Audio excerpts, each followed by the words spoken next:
it's very popular these days to talk about a speak-up culture in organizations. And what not always, but often people think that means being willing to go to your hotline or go to your ethics and compliance person or go to someone within the organization and report an issue or raise an issue in that kind of a way. And I'm not saying that's not a good thing, that's important.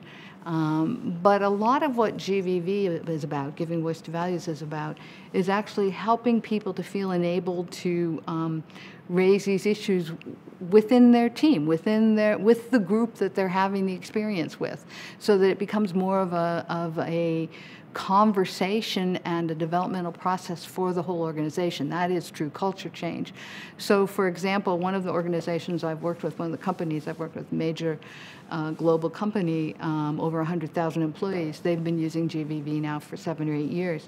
And they've started to do some assessment with their employees. And one of the things they found is that people are raising issues more often, and they do bring them to their ethics and compliance officers, but rather than bringing them and dropping them in your lap and saying, you take care of it, they're coming to them and saying, there's an issue, I think it's a challenge, I want to deal with it. But can we work together so I can get my script and my action plan down so I can bring it up in the most effective way that will maintain relationships within the organization and actually change. And this company sees this as a very positive thing for a number of reasons. I mean, number one, the ethics and compliance people are getting the information.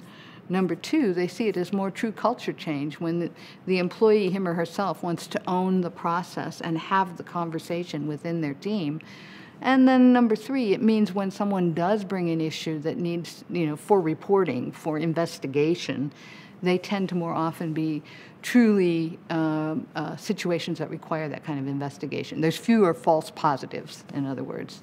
So I think that that's an important part of shifting away from simply speak-up culture to people literally learning how to effectively voice and communicate and action plan around values conflicts.